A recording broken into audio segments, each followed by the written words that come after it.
ipia ki pana ipia ki chai diam ige loi se le ki pu ipu naw ai lo le thu no hi ni khan ki sai yong le ki sai chai lo ding minute som minute nga sung ki ka in sai chai ding ki ti thil ha sa ta wang ai thawi ni May the 3rd ni 2023 inung gela le hin mi tam ta ding in imit hin I don bu do vin ating le nam ki bol na ding ale si chunga I ho nam kalwala ki bola ki munieu vet si rom ta ki bol ding nam hi history ki sim wangin thing ta in ka sim do nai lo si ham I ho ki bol tabanga ki bol lom wang ka sim do poi tunia ka hong din hi victim testimony ti wang vin hoi ta ki gela le hin a victim le a survivor la yong hi aniak loi awang pheu na lai ka hin lam kai ho za ke sangai so piu mar sungian lang zomi sungian lang ei kampau thor dong le awang city sa ho ho do lang sei saw in ka tia le hin phari ki bichin jong hin tin a hin nang jong in sein na sei thai ma de tin ke hi May the 3rd ni 2023 ai khong sai ve nga tang dan ka hi ke le ka in sumi te ti mai lang ka naw te ho hi ate le khong sai ve chu hi so ke win lampi khat bo po to na ti chu mai le te ve ki zo ti ti hin chu hi cha chu be dong a kyum lai ta chu I pui pan thing ka bel le thing lu som ka bel le som lu ti chu khong sai ve ngam te yo si chung ka to hi khong sai veng ka hong jam do phadi tam ka tel in langa ka hong pot kin alen border zui mi ka hi ki jen kol ga ma iso pikeu gan theina kamit tan ka mukin in le tu nya hi ka din le wala poi moi ta hong ding ka hi khong sai veng ka hin tu chu cham cha hin sai mai ta di la May the 3rd ni hin I hung bulu vin ge atum hong zo po vin akinung leo vin achom la min sei la May the 4th ni May the 3rd ni jana chu phai sunga chai ta bong ai tai 4 ni jang hong ki ti do vin khong sai den chu a chai na pena tham dinga ko yo hi a ji chu ve hong ki ting ai ja chu tu ni hin hi chi ni an ting zau se amol lem han lang amol lem lo jong le ka za na sang ta ka pi ve veng bula ko lang tha lai tam ta ding ovin hi chi la chun hilanga poster azao sopi inau pau thangul sorry ama hi asong se na hin mai le tia to ki sep to hi in ama hi kanau pa ko nge la ding hin kanau pa in athu si mai sai bi ke ding ai meter som thum ta banga hi ka ki gam la doi kyo hi ông độ nó tiếng muốn khát về ông muốn chui get main get mong về hi vin thằng gin lu này hi cha chun cái nào pan ken cái xe cái ô si sin cái xe và công cái hin độ lệ ama nó xe lên ăn khá lệ cái ăn vay lu lệ tai ti cái chun về sao ốp lại ta khai hin hai mình là phá giống ai bồi tiền ăn rồi nó cái về chun thi lối nhìn lối tiền mình nó cầu vin meter som ni dong azot a hai rum ta poi ti jong ka sai wal lo di tai cha chu ap na chu pe hi tai chun hong sai ve nga hin hung do na ding ka gel vin hung do na ding mo hi om thai ta pun a chai nan Lost Star school mo nga chun ka hung vin hi cha chu thopalai hung ki kal lo a khat khana nunga go lang akal jang ho ding a chu poi te si kong kon ho ding a chu tu nyai ka gel pi jong le hin ka dip adam hin ka thang a to min a hin I'm not here to emphasize or give a message on retaliation. I'm not here to deliver a speech on revenge, but I'm here to remind all of us. Ipon ka remind nom chi pyam tele. Victims, murders, IDP so hi. Tu ni alam kayon. Political leverage, na political career kisip na diule. Nang matang patsom na ding na thokay po di na sumil law di we. Ang so ay pao vinan sayin popular government kita aniat nalai kati galzo apa nahi lam kai ho chi lam kai kati in lang lam kai hin Delhi lang hoi lai yong le Delhi government to ki hawa hong valen na sakha wain no jong ki tan pu dom dom kati ibia yes dibo government cheu chi ki nom da lam kai nei lo ham lam kai chu in ma dia ding nei vai government ko ma kho su ding bo sa lam kai yom ti ki khol liu ka dei sa ne a peng le su bu bo yong mi pi to nang ma ki lem te hin ka ti nom kai ibia chi ki se ya gel la chu lo ni za lo ham ti diu za di no ma sa vin lang la chung ka za diu no ka za lo wala pathin tu ne yu ja cho ka za de de diu za di no ma sa vin government to ne ki ho ting le IDP zo mi zani wal thi ho ai le lo mang ho sang som li wal ho hi na lung mi na gel vin lang government to ki ho ji vin ka ti nom kai gal sunga ka po na ta tam ta om nai thum sei ta di le MP election a ama sa pen ni ki gong lom lo apa poi ti mi som thau ki do boy ko jeng bol po vin a khat na ani na phat ide vin lam kai ho Manipur integrity close ke loading ki close hong sao thau ki ne athum na zani dong khat vin no dongin MLA ho CM pa ken mi pi CM pa ka ti lo ji MLA ho CM pa na CM pa ding ana dei wa mo ko ka dei lo MLA ho CM pa mai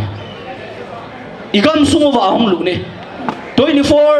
2024 nin ke thel man bi gol ham khade a hin kho na changi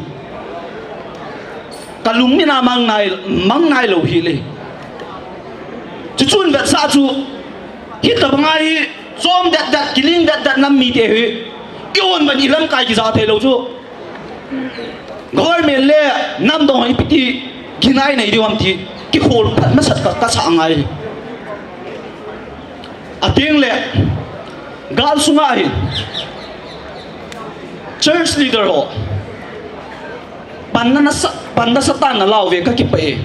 aji chu thakau lama na satan mi hem te ho pe dang a kyum pat lai tan kil kho na satan ni ve ayin kalung lai lo na kharom na lai kalung kim lo na khat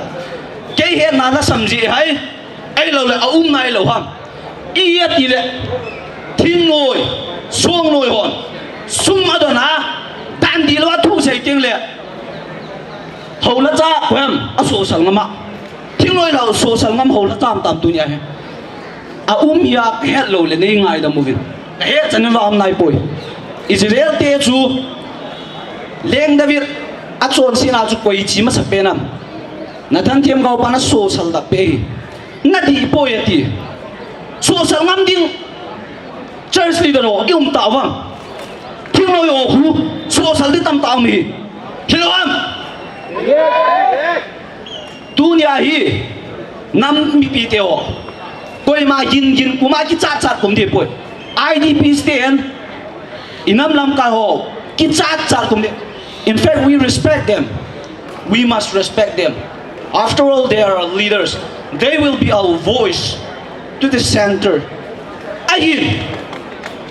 killing that na tu sai killing that lam ka ju ka za the lo di ke roi sia lo ti lam kai koi lam kai ki ta ki za lo ding hai na za no ma ale na so pi ja na za dam na pau ki ba pi ja na za dam za nai sai lo ding kai za the hom ti la ka za ding hai popular government thu ezol ipaw win an satan popular government a hin a ki patni pi niam chan na satan nu mei te ho zo sin Manipur bawana a na mun na ga bu ru fin na satan ki phin na na ne u fin Piniam cha chu deputy CM ki la hi chu deputy CM ki la thaina dia popular government form chu MLA ge jong zao thai di su min lo diu tu ni MLA ge ro na ki he diwa ka dei sa chu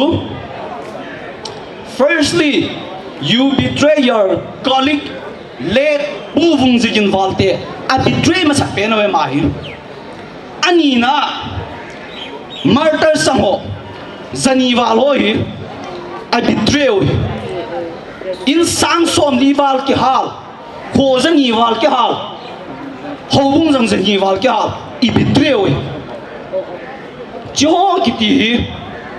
I piti ka MLA he ka ti thei da ka MLA nai sai lo a chai na ding in gal ki ti hi ni khat le hung bei thau thau ding hi I piti bei ni am ki ti chu ilam kai ho khona ki ngai a ki ngai poi ti wala sei hil di we dunia hi gali izo te te ngai tai I pije nam ti le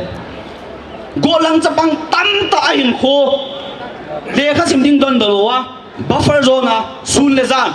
go le dai lo ya akam ma fe ni so ding hi po na ngai na so pi zau di hi no ya kyang ka so pi zau hi I so pi o chiu zau di jo ge ku sang a sim ku zo ku I pi ti ke ren sik phat di wang gamu te te ngai tai ating le justice ai ki pol dano adi lo dan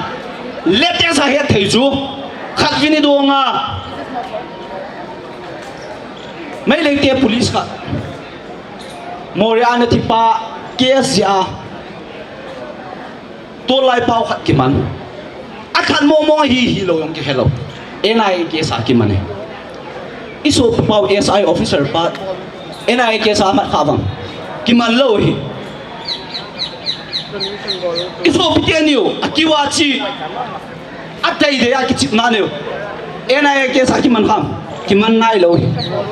nu chate ni to aso pinu ambulance sunga ki hal tun chan ya ki man tam ki man nai lo hi david the mi he mai lo kho ki thai lo kho ma ki bol NIA ke sa ki man tam ki man nai lo hi a bol ho pu vung ze kin war te atharo ki man tam government form chula BJP ki man ta ki man nai lo hi ta banga chu ai ki mu ne mo hin ai ki mu sio hin ai ho hi manipul ki ti hi nom di na ba yong ge li vin ka ti atel le ho ve ku ki zo te thanuk na election ho ve 2027 ho ki ta government ni pitin lep diu hai thal choi ho an man sa kit diu hai ipilam do lam ki lep diu ham lan kai wana ki kino tam chi ki lep na ding ai iki to diu research to ro pros and cons pita bangu mam chi pate ki gelo mas ngai hoi se le chi chu hi ti je chu ki gelo tin tu nya ngo hi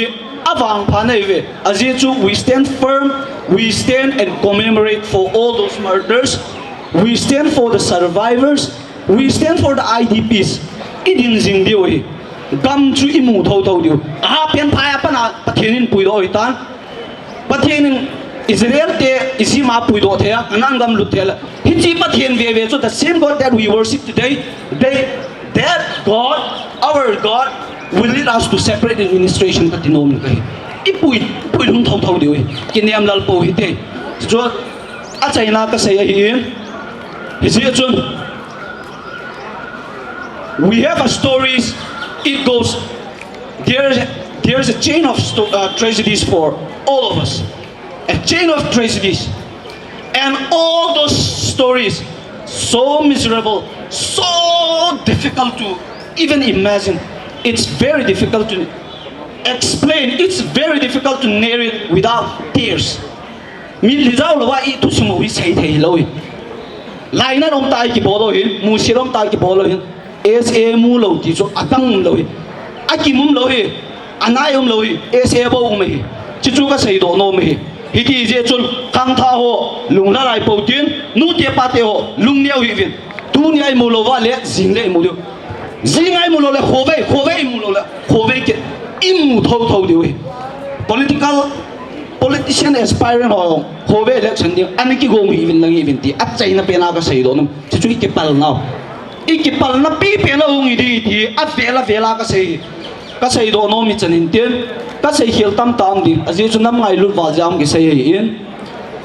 I sei do ho teo hi inam piu pha chom pian lang khang tha te ho zo sin hang san nan ki lau te ti ka sei do no mi ka ki pe